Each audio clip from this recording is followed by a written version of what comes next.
point. nari ngiye kureba urubanza rwe rero birangira nanjye bankubise godawu nawe se yararimo bose azira iki bazira bino by'abantu bigira ngo nabavuzi ba gakondo bakarya amafaranga y'abandi noneho umupfumu ari amafaranga y'abandi bamusanze kuri chano ye ngo niwe wamwamamarije babuze uwo mupfumu ari ayo mafaranga bafata Kiroso ngo niwe wamwamamarije twiri ku mupfumu umupfumu abuze rero Kiroso bamukubita ndako umupfumu yarakwebye umupfumu yarabuze Kiroso byageze bite bamukatiye ingahe Kiroso ntabwo baramukatira ariko ari kwemera kwishyura cemera na leta rwose baperereje babona nta cyaha cyadange gikaze nagiye ngiye kureba umushuti wanjye bita Kiroso urabizi ko afite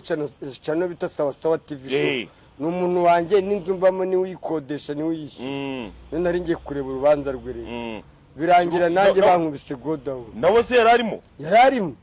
bose azira iki bazira bino by'abantu bigira ngo nabavuzi ba gakondo bakarya amafaranga y'abandi noneho umupfumu ari amafaranga y'abandi bamusanze kuri chano ye ngo niwe wamwamamarije babuze uwo mupfumu ari ayo mafaranga bafata Kiroso ngo niwe wamwamamarije twiri ku mupfumu umupfumu abuze rero Kiroso bamukubita ndako umupfumu yarakwebye umupfumu yarabuze Kiroso byageze bite bamukatiye ingahe Kiroso ntabwo baramukatira ariko ari kwemera kwishyura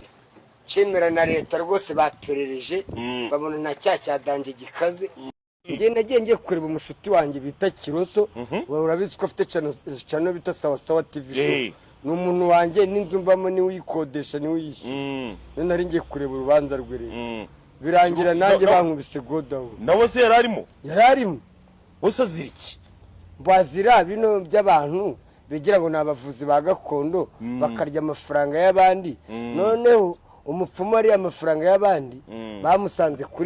kuri chano ye ngo niwe wamwamamarije babuze uwo mupfumu ari ayo mafaranga bafata Kiroso ngo niwe wamwamamarije twiri ku mupfumu umupfumu abuze rero Kiroso bamukubita ndako umupfumu yarakwebye umupfumu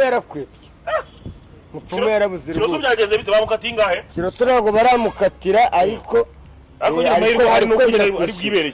ari kwemera kwishyura cemera na leta rwose baperereje babona nta cyaha cyadange gikaze nagiye ngiye kureba umushuti wanjye bita Kiroso urabizi ko afite chano bita Sawa TV show ni umuntu wanjye n'inzu mbamo niwe uyikodesha niwe uyishyura nari ngiye kureba urubanza rwe rero birangira nanjye bankubise godawu nawe se yararimo